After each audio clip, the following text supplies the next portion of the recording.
In the process of messing with my trading cards, I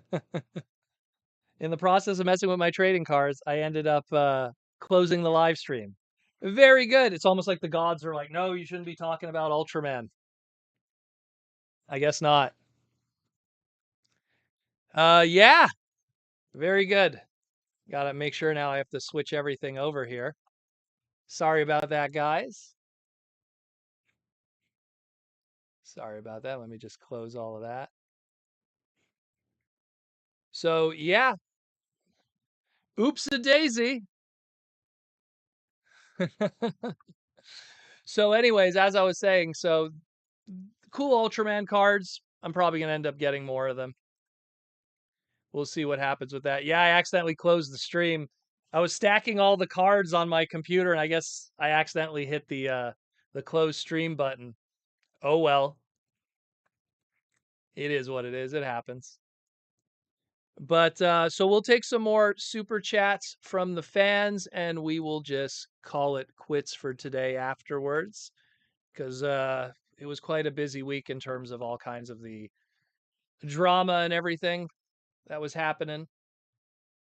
You know, cannot believe just what was going on with the fandom. It was such a shame to see how they were reacting when, I mean, if anything, it almost shows that some people were, they haven't been in the fandom long enough to know that we've gone through this kind of stuff many times before, where we just end up with this situation where it's like, okay, something happens, it's a bump in the road. I mean, every every franchise has that, every big franchise. Look how many Marvel movies have come out, and then those Marvel movies underperform, and it doesn't mean that it's the end of the entire Marvel brand. It's just right now that's not working, you know? So it's something where we're just kind of in a situation right now where we're just trying to figure it out, And I've said it before, and I'll say it 100 times since. I mean, sometimes we end up in situations where, you know, we're in bad times, but those bad times lead to creativity. Those bad times lead to Hasbro going, you know what? We've done all of this, da da da. Let's take a left field turn. And that's how you fix things. That's how we fix things. And for those who are wondering who my favorite Ultraman character is, I love Ultra 7. I love Ultraman Great because that was one of my first Ultramans growing up. I love Zero. I think Zero's awesome. Taro's pretty cool. Zophie's pretty cool. Again, 7 is probably number one. Zero is second place. And then Great is like a close second, close to Zero in terms, like they share second place together. And then like, Taro's on there, and original Ultraman. I never was big on original Ultraman. Ultraman the first, but you know, I like Nexus was cool. People don't give Nexus enough love, but Big Bot Bodega, Ultra Transformers anime, let's go, dude. I have been saying it for years. Big Bot Bodega, I have been saying this for years. It is time for Hasbro to give the reins fictionally back to Japan just for a bit, because I've said this before on the podcast, but I'm going to say it again for anyone that's new here. But it's something where G1 was a Korea American, slightly Japan co-production. Animation was mostly done in Korea. The writing and the voice acting was done in America. There was the Japanese influence here and there with some of the episodes and some of the animation.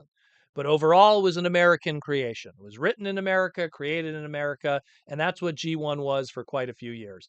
Then you have Headmasters Master Force Victory Zone, goes back to Japan. And so Japan steered the ship for another 3 to 4 years. Then came back with G2, so you had a little bit of American comic books, not any fiction, not any animated fiction, unless you count, of course, um, the G2 replay episodes of G1 episodes. I mean, obviously Japan had their little mangas and stuff existing in the background as pack-ins, but mostly it was, again, America had it. And then of course Canada then had it. Then you had Beast Wars, Canadian production through Mainframe Entertainment, mostly Canadian voice cast, a few Americans here and there, but a mostly Canadian voice cast. The writers were British, the writers were American, the writers were Canadian. So another good amalgam of stuff in the West. Then you had the Unicron trilogy. Then you had Beast Machines. Then, of course, Car Robots, Robots in Disguise, and the Unicron trilogy. Back again after 3 years, back to Japan. And they had the Unicron trilogy and all of that. Then again, Michael Bay movies, America, animated, America, Prime, America, Robots in Disguise, America, Cyberverse, America, Earthspark, America, all the movies, America. It's been a while now. It's been a while. In a couple years, it's going to be almost 20 years. In 2027, it would be 20 years of Transformers being made exclusively on almost every front of fiction in America. So it's something where it's time to throw the ball back and see what they do. Mix it up a little bit. Let Japan make something. They're really good at making that kind of stuff.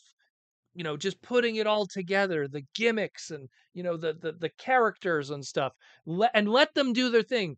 Hasbro, America, and your sensibilities, quit going in there and trying to censor and change things for your own beliefs. Let them do their thing that they have done for years flawlessly. If there's one thing we could all talk about, anime is crushing it as it always is. Anime conventions are crushing it, people crushing it. Let them make their anime Transformer series. It's kind of sad that Gridman, SSS Gridman, which was a Superhuman Samurai Cyber Squad / Transformers homage series, got more attention and more views and more people watched it than Transformers Robots in Disguise 2015 that came out at the same time. Isn't that crazy? And then when Cyberverse came out, more people watched Gridman. Let Japan do its thing, take a step back and just frickin' chillax and let them do their thing. And if they crush it, then hey, you're a corporate capitalistic company. You will make your money and you will be happy, and that'll be that, and everything works out. I'll be happy because Japan will probably crush it and make something awesome. You'll be happy because you'll make your money, and that's all what you really care about anyways. And that'll be it. That'll be it. Let Japan crush it. Let them make something fictionally. You got to find a partner.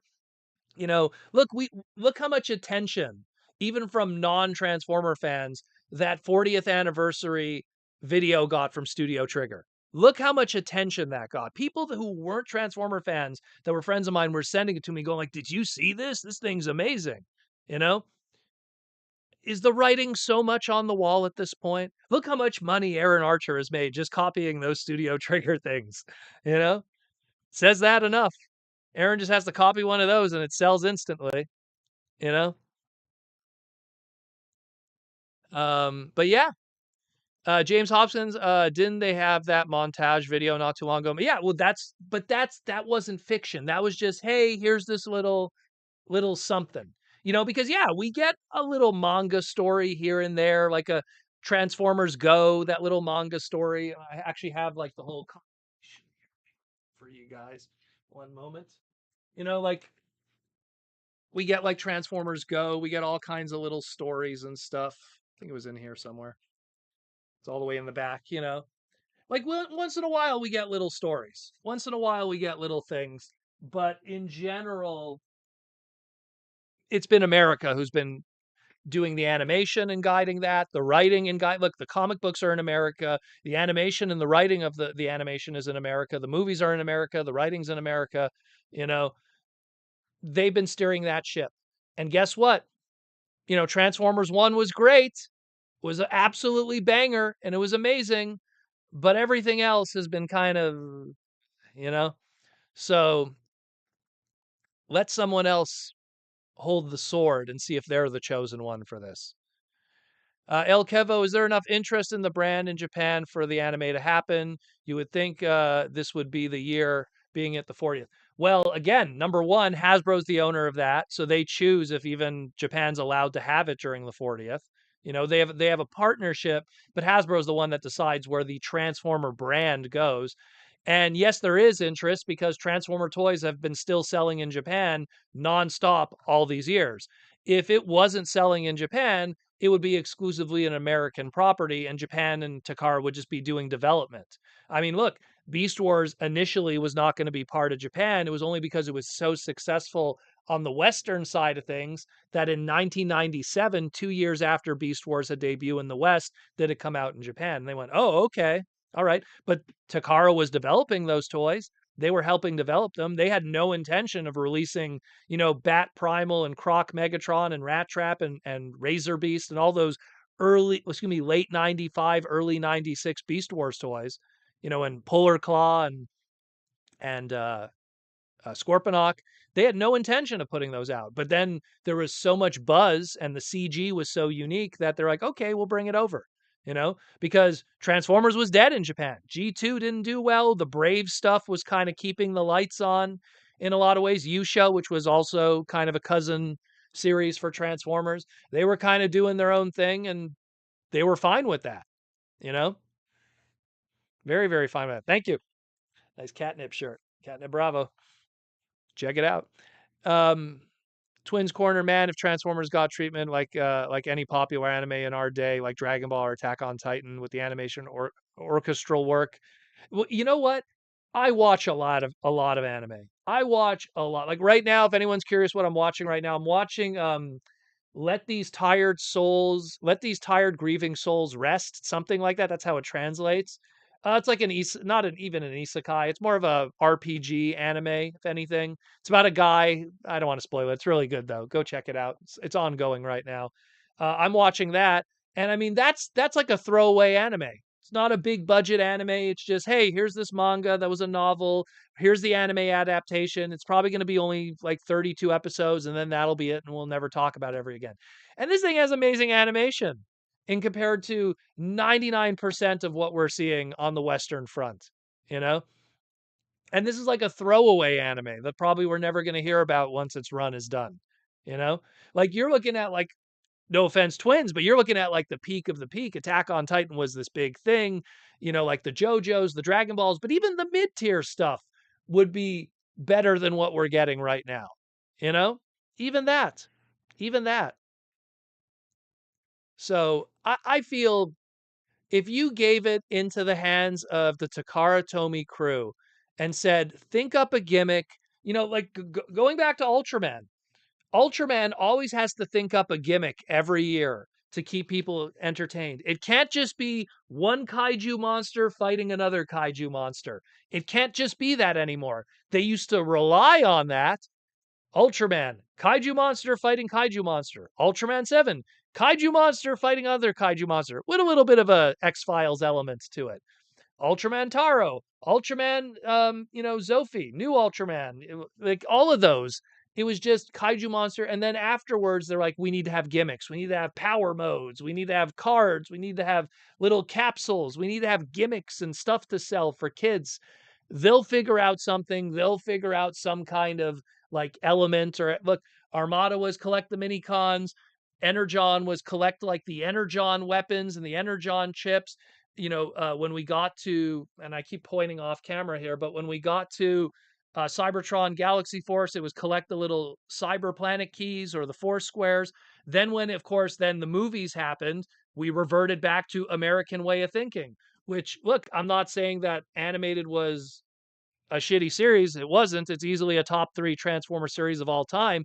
But what was animated's gimmick? Transforming robots fighting each other. There was no gimmick. It was robots transforming. The gimmick, if anything, was it had a unique art style, and a really good storytelling. Transformers Prime, there was no gimmick. When it was brought over to Japan, Transformers Prime, Japan's like, we need a gimmick. And that's why they had the Arms Micron line with Transformers Prime. Hey, they're all going to have mini cons because they need to have a gimmick. They need to have something. And like, let me grab, do I have the Arms Micron studio here? Oh no, it's the book's upstairs. But yeah, like, they pushed Prime in a different direction. And Prime, because it didn't have a gimmick in the show, got canceled early in Japan. It didn't do well. And then Gyro Zetter, which was a series that was playing at the exact same time that Transformers Prime was on, was getting more ratings, and Gyro Zetter destroyed it. And Gyro Zetter, in all honesty, just in my opinion, was the better series. And Gyro Zetter was a giant robot anime series that was transforming giant robot anime series, and it was way better.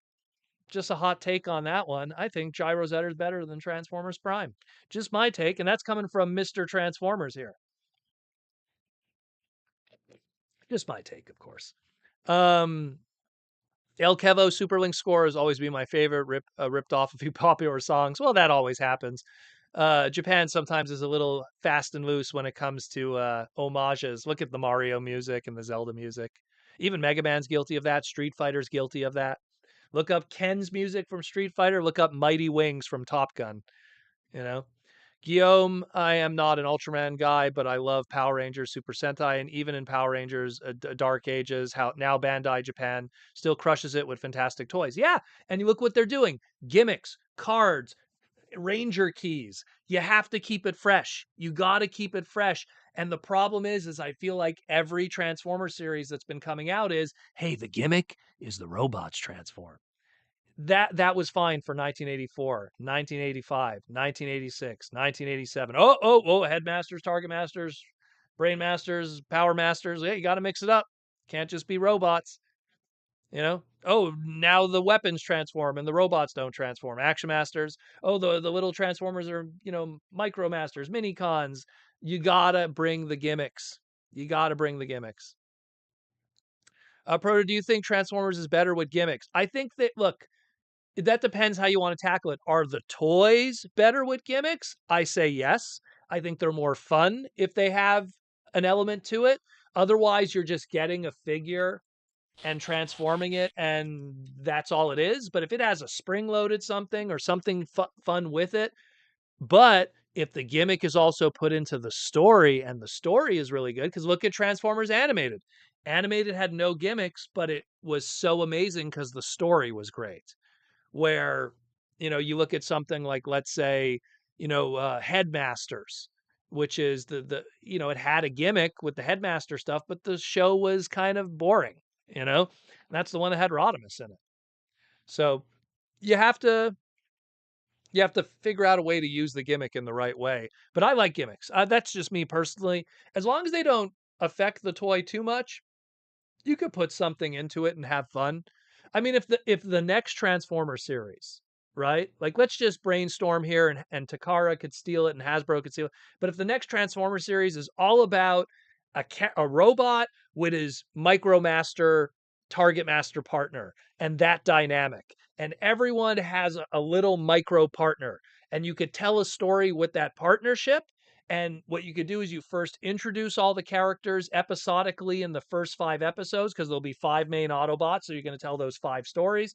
And then now that you've taught the audience those 5 characters and their relationships with their micro buddy, then you could then continue the ongoing story and what's going on with that. This is all brainstorming in the earliest form. I'm not going to go into the deeper of it. But now the toy has this gimmick where every character comes with a micro buddy that's a transforming gun. It's Target Masters. I'm retreading an old idea, but it creates a gimmick at least. It creates something that's compelling. Oh, you buy the figure, you get a little micro buddy. There's something there, as opposed to just transforming robots. That's it. You know, and that's just a simple vanilla example I'm giving. I could obviously go deeper than that, but why give it away? It's so easy to really kind of grow something bigger. And I would not be surprised, because there's 3 different Hasbro people in the chat right now. I would not be surprised if something like that happens in the future. So let's put it that way. Hung Nguyen, how you doing? My Vietnamese friend, $2 super chat. Hasbro needs to bring back Pretender shells. I love Pretender shells, but Kojin Ono said it the best in an interview in Hobby Japan magazine. Every time he brings up Pretender shells at the Masterpiece Design Team table, they quickly laugh and shut it down. So Kojin Ono, one of the grandfathers of Transformers, if he's suggesting it and they're going, okay, Kojin, go away, I don't know. I love Pretender shells. I love Master Force. I always keep I'm not gonna reach over, I'm gonna knock over everything, but I keep a Metal Hawk little Titan Master armor on my desk because I love them. But I'm a minority on it, unfortunately. But if you like Pretender shells, go check out that Marvel Mech Strike line. They made their own little versions of Pretender shells. Oh, Mark, you did super chat. Did I miss it? Hold on. Uh, there we go. Sorry, Mark. Mark Morales with the $5 super chat. Transformers could really use some stronger media. Hopefully, we don't ever reach a point where it enters evergreen obscurity. I think we're in evergreen obscurity right now. I look at Earthspark and I feel we're in that evergreen obscurity. And I don't want to throw shade at Earthspark, but you look at those designs, some of them, and it doesn't excite me. Tell me what is exciting and unique and fresh and new about Earthspark Optimus Prime or Earthspark Bumblebee. You know, the Megatron. Okay, he's a helicopter again. We're going back to animated.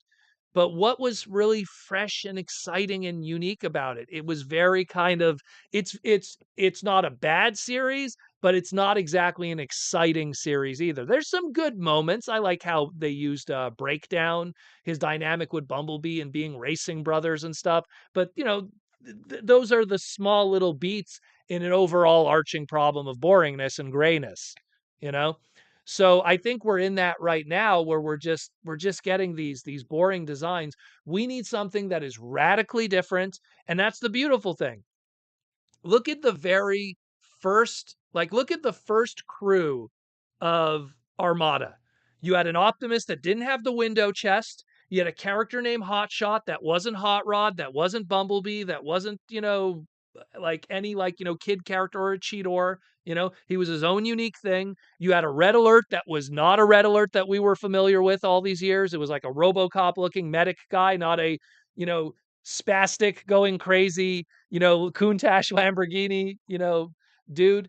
We had all these unique designs and I could go on and on. Like it was so fresh. And then you look at something like, let's say you jump forward to even like Galaxy Force, aka Cybertron, and it's the same thing. Hotshot isn't the kind of the same thing. He's a blue car, has a very Volfog kind of brave design to him. And then you had like even Dreadlock, aka Jetfire. Now he's green and he's like a kind of a different kind of jet, not a shuttle anymore, but not really a Macross Valkyrie. He's kind of like a what's it called there? A cargo jet. Like there was all these unique kind of design elements and changes and stuff. You know, no offense to TJ Omega, but he doesn't know what he's talking about. And I like Tyler, but Tyler doesn't know what he's talking about. Tyler is will always be a fan that's all I'm gonna say. That's it. Tyler's a fan, but the inner workings of how the business works, Tyler is wrong on every event. And I have done podcasts with Tyler, and he's a nice guy, but there's a lot of things that TJ really needs to educate himself on before he starts getting on a pedestal and talking about how the industry works. There's some of his takes are a little cringy. A racing subplot that got Protoman's attention. Shocker. Well, that's why. So it's like that's why. Like even though wow, there's a racing subplot in Transformers, I'm not going to give the series a pass. I don't think IDW's overall run of Transformers was all that great for the brand, but they had some really good racing subplot stories with Blur and stuff that were kind of cool. So but yeah, it is what it is. Um, I wouldn't call him. Don't say TJ's a whiny fanboy. I wouldn't say that. TJ's a good guy. It's just that there's certain people in the fandom that they have a voice, and you have to understand that their knowledge of the brand doesn't really come from the business side of it, or the educated side of it, or the production side of it, or the working side of it. They're just fans. And I'm going to quote somebody. I'm not going to say his name, but some of the content creators of Transformers are just a bunch of guys complaining at a Denny's. So that's all I'm going to say. And he knows who he is from Hasbro, but it's just that's the reality. Just fell there. Oh, bottle of water. But yeah, it's it is what it is. It is what it is. It's something where they need to they need to really bring something that's catching, that's a play element that is so different because I mean, you could give someone uh you could give someone another continuation of Earthspark, but what's going to be so different about it this time around that's different from before, you know? Um it is what it is, you know? Uh I would love a Unicron trilogy continuation. Well, I mean, let's put it this way. Let's put it this way. If you continue the Unicron trilogy, you better continue it with doing gimmicks. You better continue it with that Japanese toyetic play element. If you're going to continue some kind of power-ups and whatever's the next thing. Look, Unicron trilogy was those four ships. I don't want to spoil the last episode, but those four ships going in separate directions. You could tell stories there if you want, or you could do like a time jump and show the end results of those voyages and the story that could come from that. But you better have a gimmicky toy element with it that could be the hook to tell the story. That could be the selling point to the toy retailers. Otherwise, you're literally just going to Walmart and going like, "Hey, are you going to buy cases of our stuff? Oh, by the way, all it does is just transform again." Yeah, you got to have more than just that. This is a 40-year-old brand. You got to do something different. You got to do something different. You can't just sell it on the story alone. You can't. Um, where are we at? Where are we at?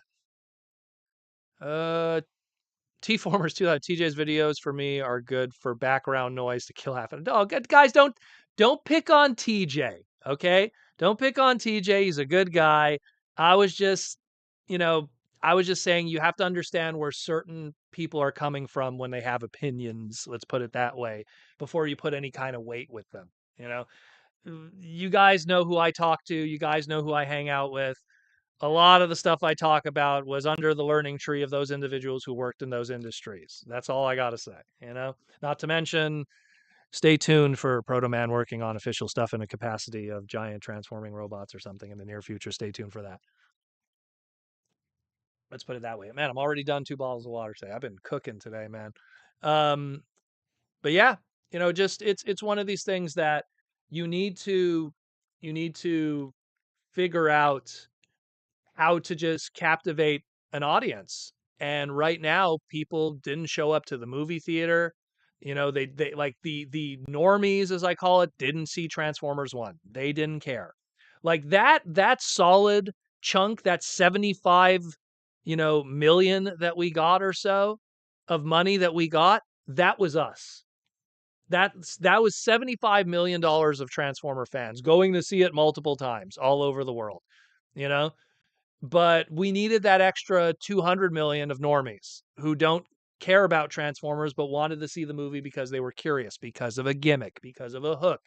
And that whole trust was lost through the Bumblebee movie, through Rise of the Beast, which again, I don't hate Rise of the Beast, but people didn't care, you know?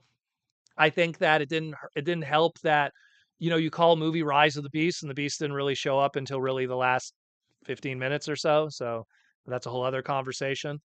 I think it should have been a hard lean into a Beast Wars movie, and I think at least you would have had something different. Just like how Beast Wars was something different, and it wasn't just G1 meeting Beasts; it was just Beasts. But that's giving the opinion after the fact, you know. Uh, where are we at here that isn't slagging on poor TJ? El Kevo, I'm not trying to say anything about the man personally. I don't enjoy the way he comes across it. Well, again, hey, you're entitled to your opinion, my friend. Everyone's entitled to their opinion. I just always say, like, when you hear someone's opinion, and it could be anything, just kind of know where they're coming from first in terms of a background and knowledge of what they're talking about. Let's put it that way. Normies only show up for live action films. I agree with you completely, Decepticitty. That was my biggest concern, and you could quote me before Transformers 1 came out. My biggest concern was, and I said it over and over, here's the numbers of what the Spider-Man live action movies make, big numbers, and here's the numbers that the Spider-Verse animated movies make. Still decent, but significantly less. Even though it's the same brand. Look at all this power. Oh, not so much. And it's like it's something where I knew for a fact that we were going to be in a situation where, we're going to have people that are not going to see it because, ew, it's a cartoon. And you're never going to be able to get over those people. Those people will never, ever, ever, ever, ever, ever get over cartoons. To them, cartoons equals children.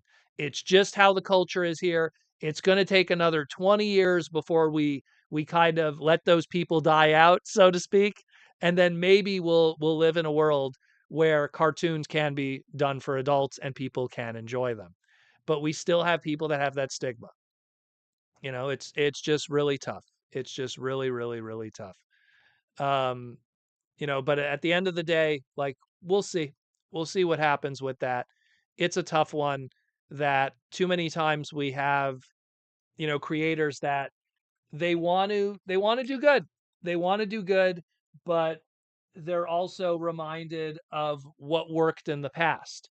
And it's very easy to go, well, look at Transformers 84, 85, 86. Well, maybe not so much 86, but 84, 85. Look how successful that was. Look at all the money that was made. Look at the Michael Bay movies, first movie, second movie, third movie. Look at all the money they made. Why don't we just repeat that?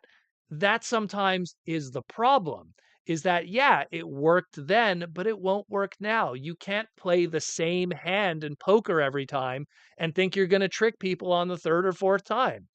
It's not going to work. So we have to do something radically different. Radically different. And then maybe people will start showing up. Then maybe people will start showing up. Maybe people will start going, "Oh, hey, you know, because Beast Wars was radically different and it saved the brand." I don't care what anyone says. Beast Wars saved Transformers because what was G2? Transformers wasn't doing well, and then G2 was the evergreen of that era, was evergreen of the 90s, which was, let's take those classic designs, slap them with some new paint, and put them out there. And then let's take that old cartoon, slap it with some new paint, and put it out there. Let's give them G1 all over again. And it bombed. It didn't do well. Now, granted, it was going up against some heavy hitters like Mighty Morphin Power Rangers making its debut in 1993. And anyone debuting in 1993 against Power Rangers was going to lose. It didn't matter what it was, you know? But at the same time, let's be fair, G2 didn't do well. And it did so bad that they're like, hey, Kenner, you do your thing because we can't do anything with Transformers anymore. Us Hasbro, we're going to focus on our My Little Ponies and our GI Joes. You figure out your stuff. Like, here at Hasbro, we have GI Joe. We're doing stuff with Street Fighter right now because Street Fighter's the new hot thing in the fighting game scene. We're going to do GI Joe Street Fighter figures. We're going to do some Mortal Kombat movie figures and stuff. So we're good right now. We're focusing on video game stuff. And Transformers was back with Kenner. And Kenner's like, let's do something radically different. And the old guard went, it's the end of the world, truck not monkey. It's the worst thing ever. And those old guard, much like every other dinosaur, went extinct and died and went away. And the smart people of the old guard who were like, let's give it a shot. It's radically different. And well, we're still here today to tell those stories. And the old guard, they went away. I don't know where they are. Nobody cares. They're dinosaurs. They're in the ground. So it is what it is. It is what it is. We need something new. We need something fresh, and just let another let another group of people with a different frame of mind do it. And look, if it fails, all right. Hey, we let Otani go up to bat, Japanese baseball player for a deep cut there. We let Otani go up to bat. We said, hey, Japanese guys, let's see how you could do it at Transformers. He swung, he missed. Okay, we'll let the next player up. But at least let the guy go up to bat and show what he could do. Because if Otani hits it out of the park, then we got a star, my friend. There's a baseball reference. from a guy who's not really big into baseball, but I know my sports. So it is what it is. His videos are questionable. He's probably talking about my videos. Ari Nuts with the $2 super chat. Any hope for more modulator figures? Well, those seem to be popular. You know, modulators seem to be really popular, but isn't it a shame we had all of these modulator figures across like, Siege and Earthrise and then into Kingdom and then continuing on with all the other stuff. And at no point with the Netflix stuff did they include that in the fiction. All of those like fossilizers, you could have written stories there and add elements to that. Totally ignored. Totally ignored. That was the gimmick. When you think about it, that was the gimmick. And guess what? That was the gimmick. And Kingdom sold insanely well. Earthrise sold insanely well. Siege sold insanely well. You know, with a little bit of a gimmick on the side. People were buying those modulator figures, even though they didn't have characters associated with it. Wing Fingers. Everyone knows Wing Fingers, right? Oh, that was my favorite G1 character from Zone, Wing Fingers, No, these were all new ideas, new characters. It was a little bit of Bone Age, don't get me wrong, if anyone knows that old toy line. But at the end of the day, it was something fresh and different, and people engaged with it, you know? People loved it. People bought multiple modulators to build all kinds of stuff. You got all those like Bionicle/Lego kind of creative minds buying Transformer stuff to build creations, making money. If they like what you do, they're going to buy it. And if they buy it, you make money. And that's all you guys care about. So that's if you make that goal, just make them stuff that makes money, you know? Just do stuff that makes money. And it was different. It was different, it was unique, and it worked. And it worked, and I hope that, they recognize that that's something that could be continued, you know? That could be continued. They tried Rock Lords and it sort of worked. Well, you know what the problem was? I felt it was with the marketing a little bit too. Like they're like, it's Rock Lords, but it's not really. We're gonna call it Infernac Universe, which is Inhumanoids. So because we want to kind of also do a throwback to that line because that line's getting no love. I mean, if they would have leaned heavily into Rock Lords, like I mean, let's do Boulder, let's do Nugget, let's do Marble. If they leaned hard into it, I think they would have got a little more traction with it because then you would have had like that small audience going, "Wait, Rock Lords are back," and it sounds silly, but even that small, minuscule 1% audience would have done something. El Kevo Mark floated the idea of creating repaints of new characters. I think that would have been cool, but I also see those characters being shelf warmers too. Yeah, well, that's always the fear is repaint characters are going to be later wave stuff. Later wave stuff also doesn't get proper distribution, so that also becomes an issue. Unless you do that later wave stuff as a wave one and something else later, but that rarely happens, unfortunately. You know. Fawn Heart, I love modulators with the Micromasters. They need more articulation, like the Doctor Wu figures. Well, again, it is what it is. It is what it is. Grant Brown, bring back Battle Beast. They did bring back Battle Beast. Takara brought back Battle Beast for its 30th anniversary with Beast Saga. Go check it up. They did a manga. They did a full-fledged, crazy, deep cut toy line with a game element, with a trading card element. They did an anime series of 52 episodes. And guess what? Nobody showed up. I bought it all because I love Battle Beasts. Beast Saga came out. It was the sequel to Battle Beasts. Pirate Lio and all those spiritual successors were in the show, and no one watched it because the rub sign gimmick might have worked for 1986, 1987, 1988, but it wasn't going to work for 2012, 2013, It wasn't going to work for that. So they tried. It didn't work. They bought the Battle Beast, Diamond Productions bought the Battle Beast brand. They made a whole bunch of figures through Mini-Mates. They did a comic book through not Dreamwave. I think it was IDW. Who did the comic book? Was it Udon? But they did a comic book. No one showed up. No one bought it. I love Battle Beast, but it's a tough. It's such an item of the '80s that not so much would work as an item today in the 2000s without it really having an extra twist to it, because it was a mid-tier line back then. It doesn't have that huge cultural appeal like a Transformers or some of the others. So it's a tough one. It's kind of like the same problem that, like, let's say a Thundercats has to deal with. It was a mid-tier kind of thing. Everyone remembers the logo of Thundercats, everyone remembers the intro, but what could you tell me about the show? What could you tell me about the toys by LJN? Different story from the broader picture of it's just furry He-Man for a lot of people, you know? Well, look, they could do a comic. That's fine. Skybound could do a comic. Anyone could do a comic. Look, IDW did a Gem comic. Tell me what that did for the Gem brand. Nothing.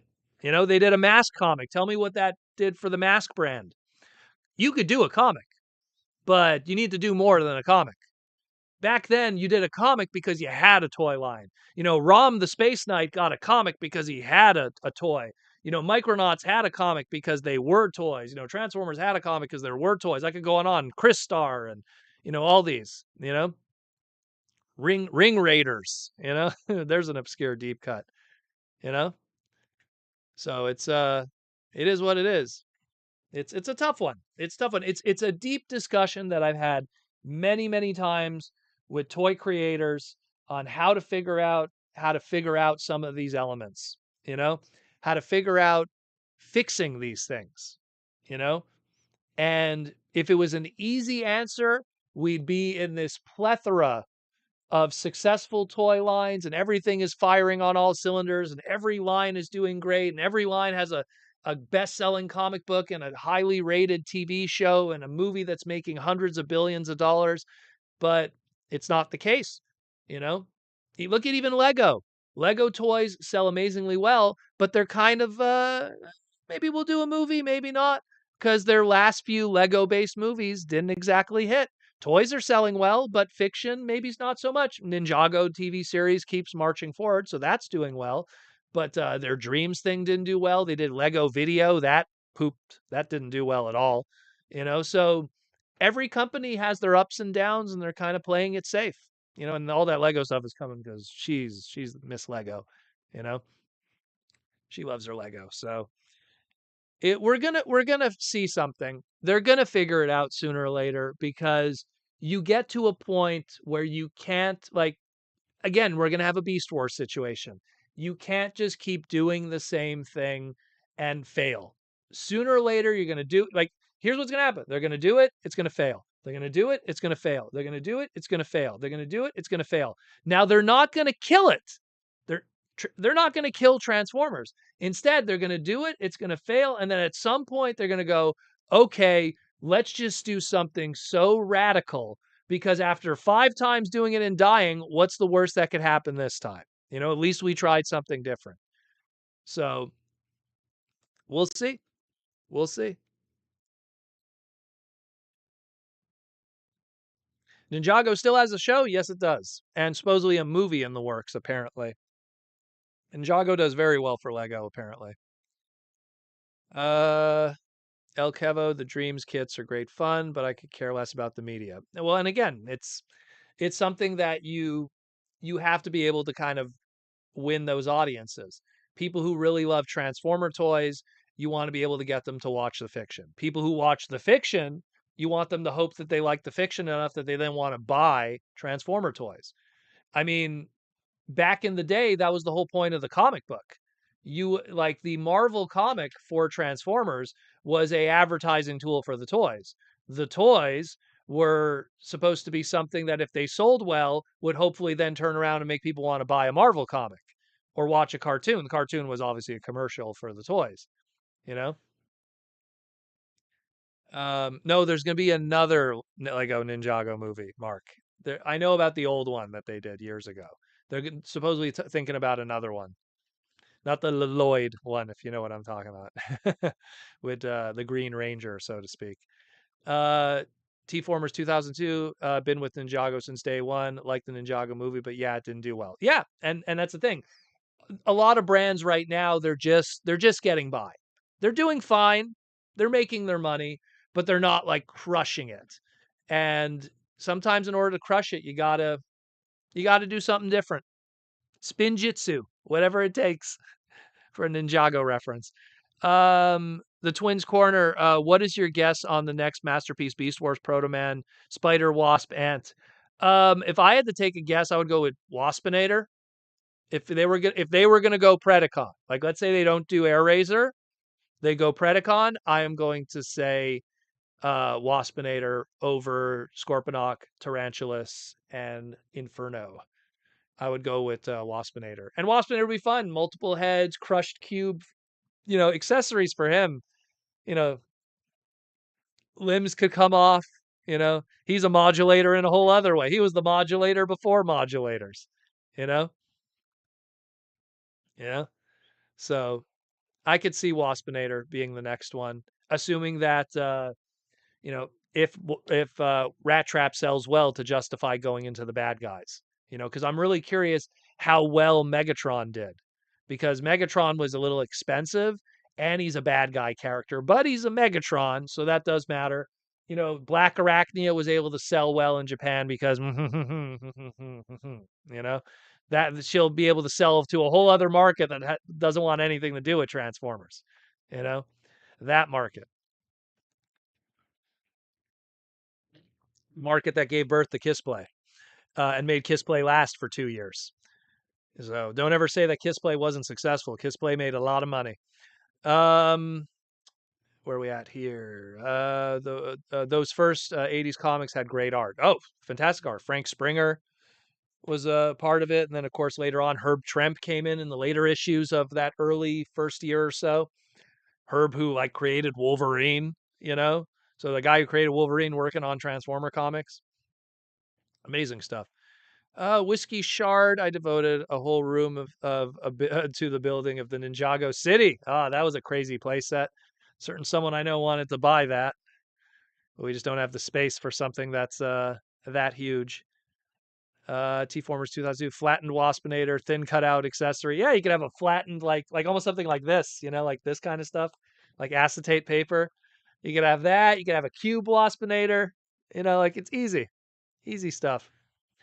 Rodimus Supreme, the Fat Kingdom, Waspinator didn't have removable limbs is a crime. I know, eh? With all the modulators. You know why? I think it was just more them thinking of repaints, just going like, oh, well, when at some point we're going to do the Buzzsaw. At some point we might do another weird repaint. So I think they wanted to just kind of keep that, and keep in mind doing the modulator thing is an extra cost, So like when you have a modulator, they're usually the one in a wave, and a wave is costed out usually in one shot.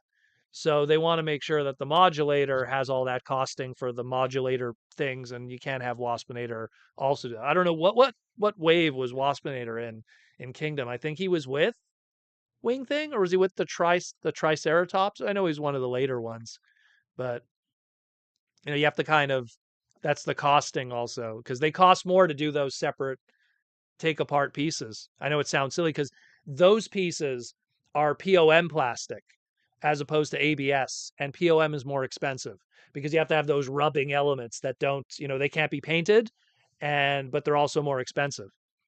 So there's that problem too. With a masterpiece, there is no budget. The budget is whatever it costs. Oh, Rat Trap's going to cost $95, 12,000 yen. Okay. That's what it's going to cost. That's what's going to cost, They repainted Cup and he disassembled. And Cup was the modulator for that wave in Studio Series. Again, the costing was there. Some might even argue, maybe Blur suffered for it. And that's why Blur was kind of It is what it is. There's a lot of that deeper science when it comes to toy design that people don't usually discuss, and that's why I like talking about it on the podcast of why decisions are made. And it's not an easy answer, but it is the answer. Rudy Mack with the $5 super chat. Protoman, do you enjoy GST HST break? Honestly, I didn't. Transformers are eligible, but other collectibles dolls recently have not. I have not really taken advantage of it. Geez, the last Transformer that I bought in Canadian retail, and this is going to blow your mind. Look behind you. A lot of my Transformer stuff I buy online just because even with exchange, it's cheaper to buy in the States. It really is. Like when you see like a deluxe for us is like almost $40, like 44 after taxes in Quebec.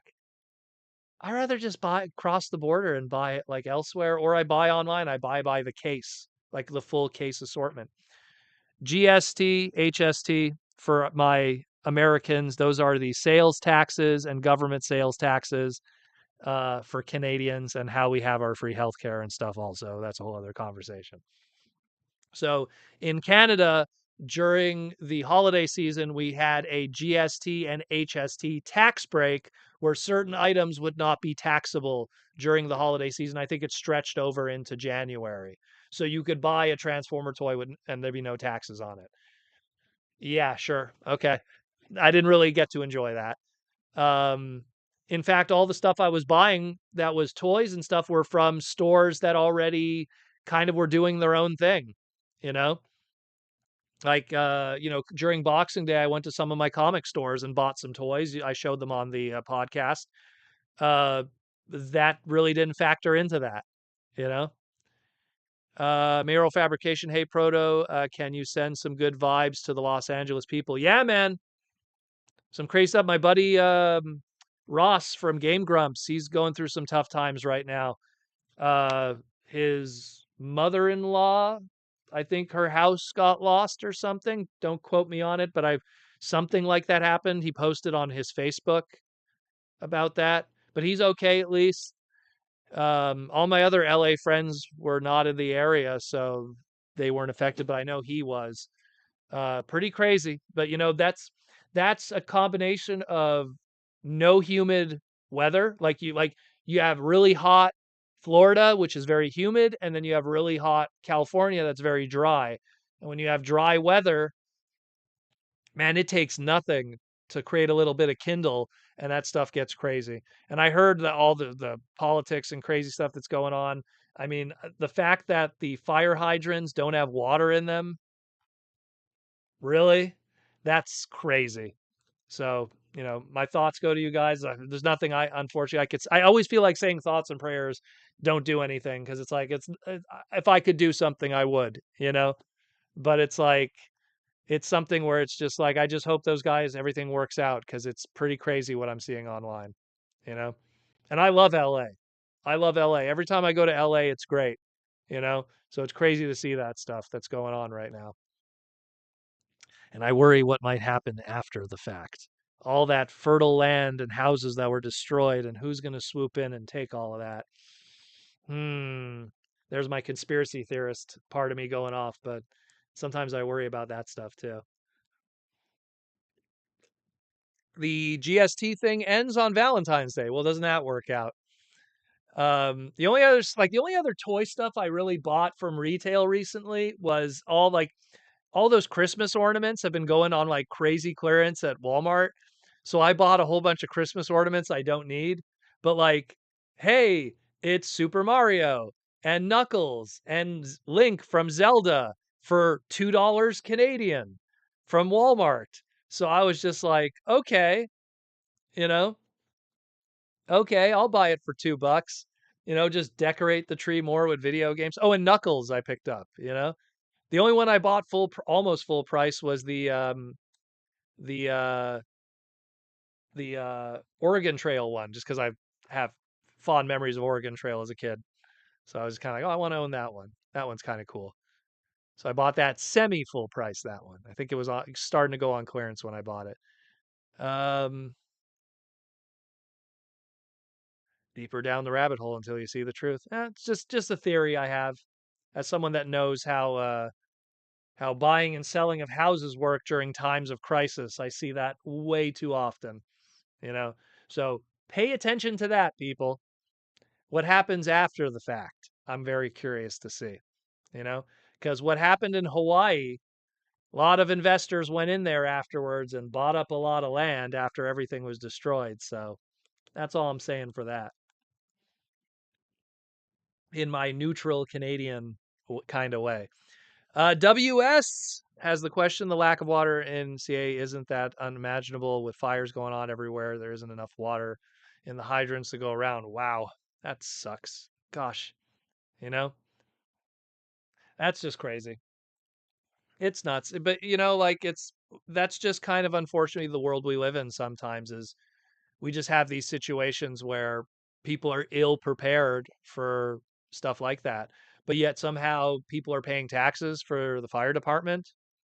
So the fire department was getting paid with fire hydrants that were never ready to ever be used. I don't know. As a person that comes from a country that pays a lot of taxes and expects all those things to exist, that's always perplexing to me because California pays a lot in taxes too compared to some other states. Not in the same way that Canadians do, but they're almost there. They're almost there, you know? So you would think that a state that pays so much in taxes, you think they'd have functioning stuff there. But evidently I am sorely incorrect with that. But I hope everything works out for them, and I hope that no one is hurt and lives aren't financially and socially ruined. You know, to really like let's get to the brass tacks and reality of it. As long as they don't lose money and as long as they don't lose lives, it's nothing but an inconvenience. But unfortunately, it looks like both of those are going to be unfortunately the case. You know, loss of people losing their animals and stuff because they had to flee. I mean, that just sucks. You know, me, I'm a big animal person, so like, you know, to hear that someone lost their dog or stuff, they couldn't find their dog, but they had to go. It's like that's brutal. You know, that's brutal. Um, where are we at? Where are we at? Patrick Brown, fire department made a good point. They are responsible for making sure that there's water in the lines. They only respond the lack of water goes to the government officials. Well, then they're getting then when voting time comes, get rid of whoever was in charge. That's for sure. Whoever that is. Are you happy with the current prime minister? Moving on. I will say this: when it comes to Canadian politics, uh, they all have the same goals. It's just the guy that we had in office was not trying to do politics. He was too busy just having a good time and virtue signaling, for lack of better words. And we need someone who's a businessman in office because the reality is when you have any kind of politician, you need someone who knows how to run a country, not someone who is spending thousands of dollars of Canadian taxpayer money to take a jet to go take a selfie with Obama. What the F? Oh, and then paid a lot of money to then fly to another country to do some dancing. How did that help us? So I don't appreciate that kind of stuff. You know, if I look at my paycheck and a chunk of it is missing, I want to believe it's going to something good, not for someone to have a joyride. And he was a young president just going on a joyride. And it's not going to look good for him for history. Let's put it that way.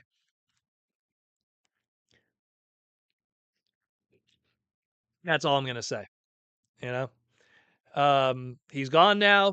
We'll see who's next. I don't have an opinion of who's next. I just want to see whoever's next if they stand up to the plate. That's it. You know, I feel the same way about your current president. My opinions come from actions, not from beliefs of what might come. You know, let's see what they do, and then I'll respond to those actions. You know, maybe things will work out. I've said it before on the past live stream. I like what that Kennedy Jr. guy's doing with your food, though. He's saving a bunch of lives. Take that as a Canadian. The fact that he's going to put some regulations on your food that won't kill you. You guys should never be eating any of those red dyes. I don't know how the hell that stuff is in your Doritos. It's not in our Doritos. Your Doritos have stuff in it that is banned in our country, and they just let it happen there. And so that food guy that he has, I think it's whatever one of the Kennedys, he's on the right track for you guys. So I'll say that much. Actions speak louder than words. That's my boy's line over there, and it rings true with me every time. Um, yep. Where are we at here? Where are we at here? I want to make sure we have some. The reservoirs in SA hydrants are pulling from never meant to supply and demand, so the large wildfires then. Yeah, but the thing is that RFK Jr. Thank you, Patrick. The thing is that this isn't the first time there's been a wildfire over there. So, in the same way that Japan gets earthquakes, and then they go, huh, maybe we should design the houses so that they can handle earthquakes of insane magnitudes. And that's what you do. If you're an area that suffers from wildfires, it's not the first time it's happened, it's not the second time it's happened, it's not the third time it's happened. You should start preparing for that, you know? But what do I know? What do I know? I'm not going to tell someone how to do their job. I'm just going to tell them, hey, this is just my observation. Tell me if I'm right or wrong. That's not my area of expertise. So I will never say that I'm an expert on this stuff. Brandon Miller, people need to realize every country is basically a major business and needs to be run that way. Totally, 100%. 100%. And I firmly believe countries should take care of themselves before they have to take care of other countries. I think that while you have this moral humanitarian thing that goes on, take care of the people within your borders before you worry about other places. You know, take care of your elderly, take care of your veterans, take care of your sick, take care of your poor before you start, throwing millions of dollars in a place that none of us will ever hear, see, or ever have to deal with. And again, my money that disappeared from my paycheck. And I get taxed ridiculously high. Most of you, if you got taxed what I got taxed, you guys would riot. But it's just Tuesday for me, you know, losing like almost 16 to 17% of my paycheck sometimes. Yeah. Tom Laney, why not pump water from the ocean? Well, I can't answer that, Tom. I'm not a expert in that. I do not know. Um, It's Unicron trying to break free from Earth in Cali. Oh, I wouldn't say that. My lore is Unicron is a dark god from far away, not inside our core. That's my Unicron. I'm not fond of the Transformers Prime explanation. But it is what it is. We got 15 minutes left, my people. Then we're gonna call it quits today. We topped out at about 157 people before the first cut, but Twins Corner, us USA, we have snow as a huge problem. So we have taxes that go into the proper preservation systems of snow related tragedies. Yeah, dude, like think about it, right? We like just here in Quebec, we got dumped on 3 days in a row, tons of snow, but our taxes go towards getting rid of that shit. Waking up in the morning and it's, my driveway is clear so I can get to places. That's just one small factor. Flood prevention, because when all that snow, melts and stuff, you got to have an entire sewer system that could deal with. Think about it, it's all water, all this huge amounts of water freeze and then stay stagnant in one place. And then one day it's all going to melt and just that's like getting a flood out of nowhere. So you have to have a whole sewer system that could deal with that stuff. Welcome to Canada, you know? And of course, New York City, them too. They're an American state, city and state that has to deal with that. Um, so Canada for 51st state, it'll never happen. Uh, Canada has too much going for it that it wouldn't want to sacrifice becoming an American state. There's too many positives of being a Canadian than there is the positives of being an American. It would never happen. No Canadian would agree to that, you know? What would we gain? The American dollar? That's about it. That's the only positive I can think of. Yeah, our currency is the American dollar that's now more powerful. That's about it. But healthcare, food quality, cost of living, all those great things. I mean, if we become the 51st state, we don't all of a sudden lose snow, do we? No, of course not. You know? So there's no benefit. Protoman, what's for dinner? I actually took a picture of that. And you can see my wife's cool shirt too. She's making she takes zucchini and then she mixes it with some like tempura, and she makes like these little like zucchini tempura Asian like pancake thingies. So she's making that, and that's her cool Godzilla shirt that she's wearing. I just like that shirt. I wish that's a Uniqlo shirt. I wish it had that art on the front, and I would have bought that too. Love that shirt though. Beautiful shirt, Sandy. Beautiful shirt. Beautiful shirt. Um, she likes her Godzilla too. Uh, We were both wearing Godzilla shirts today. It's just I have to change for the live stream. Um, yeah, yeah. WS between a store like Big Bad Toy Store and eBay for MP32, which would be better? I never used eBay before, so I'm weighing pros versus cons. eBay is about finding deals. If you find something that's cheaper than a standardized online retailer, then you go with eBay. eBay has more protection for the buyers than they do for the sellers. So eBay is the best place to buy stuff, especially today. If you're a seller on eBay, boy, you're in trouble because like they protect the buyers more than ever. Like it's a different world now than it was on eBay a few years ago. So if you're scared about using eBay, don't. eBay is great.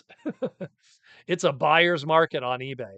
So just figure out what BBTS is asking or any of your other online local retailers, whether it be some of the other ones, and then look what people are asking on eBay and compare it with the shipping, and the rest is history. Heck, if you could find one that's opened that's not broken, then you have that little premium that goes down.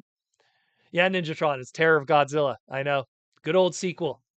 Good stuff. Good stuff, eh? Look at that. Look at that. Look at that. Really cool. She has a Gamera shirt, but on the front, she has a Godzilla shirt with Tokyo in the background with neon lights. She has a few. Very cool stuff. Um, we're talking shirts now. Planning on wearing my Super Saiyan 3 Goku one tomorrow. I have a few Dragon Ball shirts. I have a Dragon Ball. My first Dragon Ball shirt I bought in 1996. That's how old I am. It had Goku, Super Saiyan 1, Super Saiyan 2, Super Saiyan 3. Like all three, like I guess we'll call it Ascended Saiyan for Super Saiyan 2. All the versions on it. Little square. I still have it somewhere.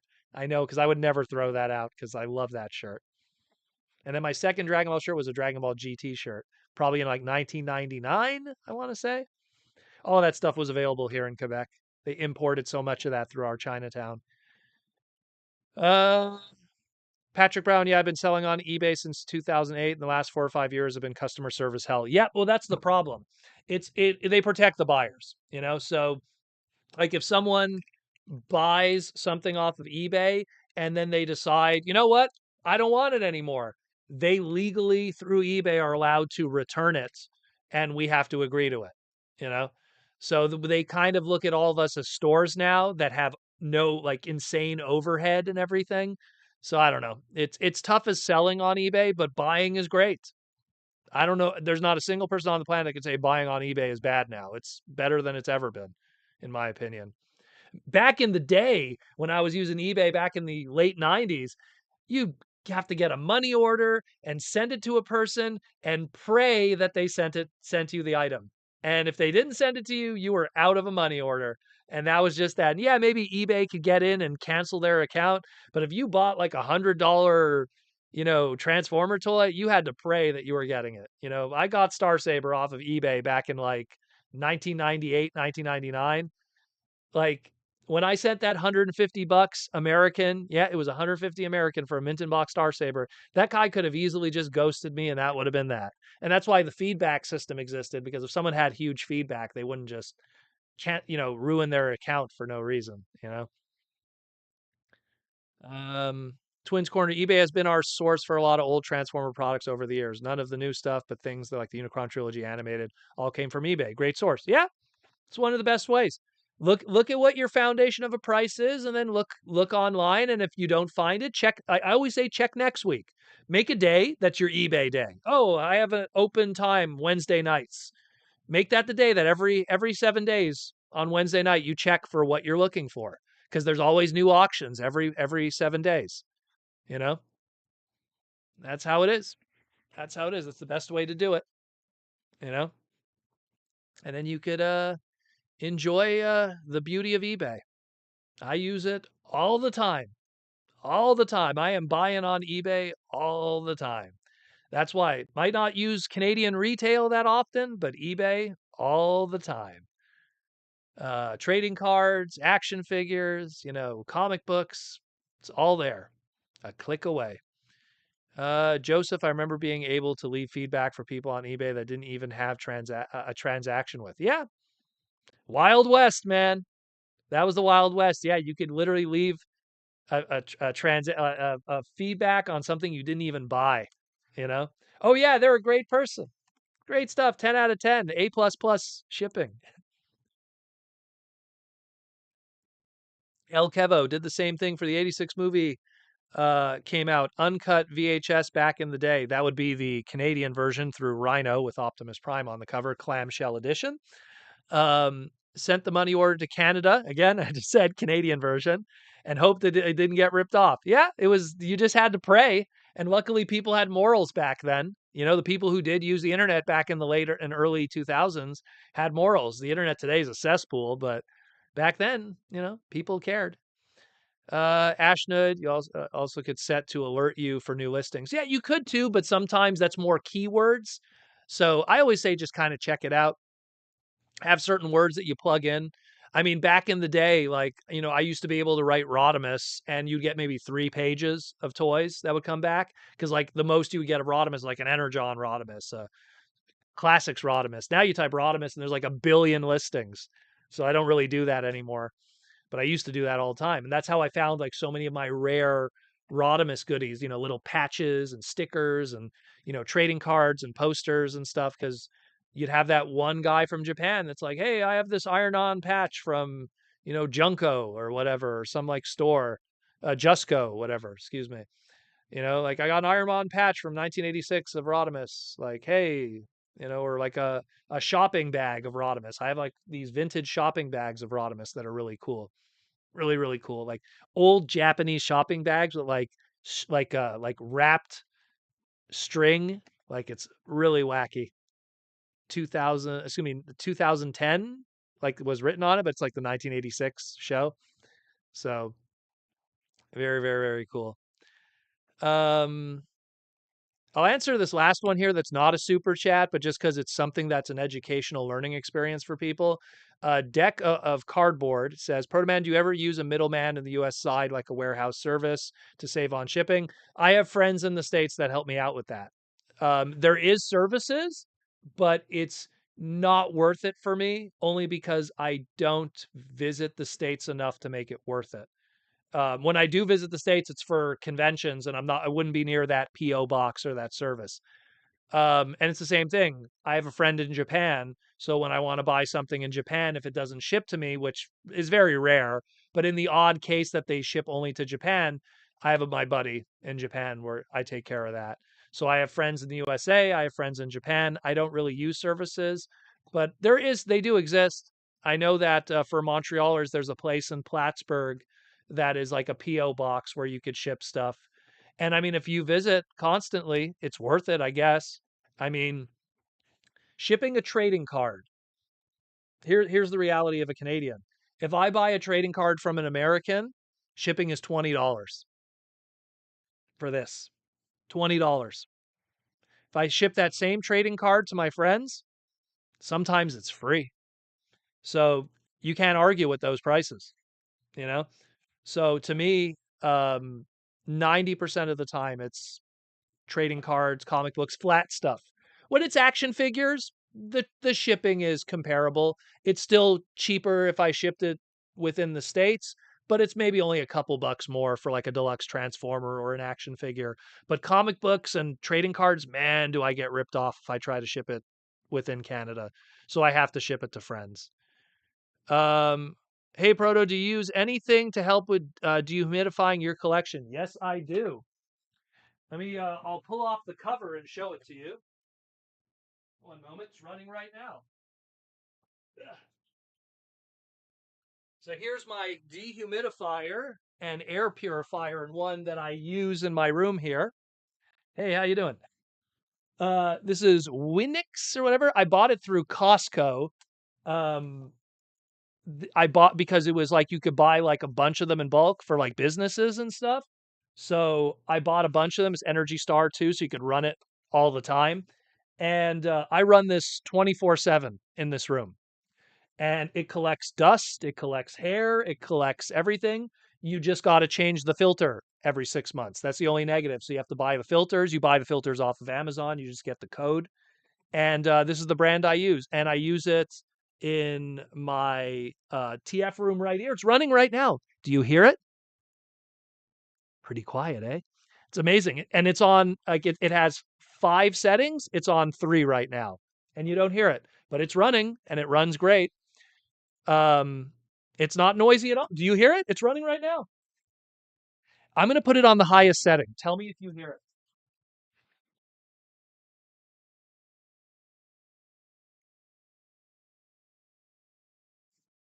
It's on the highest setting right now. I hear it, but do you guys hear it? Tell me if you hear it. I don't know the model. I apologize. I don't know it, but again, just look at this design, like this front piece. Maybe help a little bit. But that's the company. I got it through Costco, where you could buy them in bulk. Like if you buy 3, you get a deal. So I have one here in the TF room. I have one in my bedroom because it's the top floor, that's where it's going to be the hottest in summer. I have my Magic the Gathering and trading card collection in there. So I'm like, "Ugh, that's stuff you want to keep dry." So I have one running all the time in my bedroom. And again, because I have cats and stuff, so there's hair. So it also helps with picking up that stuff. And then I have one in my comic book room. And I have all 3 of them running. And my electric bill, I didn't notice any differences really. And they're great. They're absolutely great. I swear by these. And they're running all the time. You guys don't hear it still, eh? See, it's amazing. I hear it though now because now it's at full blast, but you don't need to put it at full blast. All you have to do is I say every 2-3 weeks, check the filter at the front if it's clogged. And then you change the filter because you have to clean. There's like a screen filter, a charcoal filter, and then a main filter. And you just change the charcoal filter every 6 months and the main filter every year.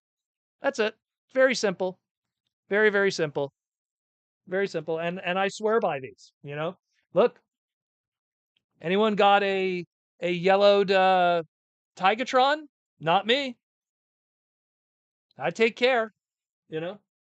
They don't cost a lot. I think I paid granted, yes, I bought in bulk though, but I think they came to about $70 Canadian a unit. But I bought in bulk, mind you. I think they're 120 Canadian if you don't buy them in bulk. But that's still good. I mean, and they're probably cheaper in the States anyways from a manufacturing standpoint. But that's what I use, and they're great. They're absolutely great. So I hope that helps. I hope that helps a lot because that's a big part of our collecting hobby. Anyone who's getting like the HasLab Optimus Prime, it's going to have rubber wheels.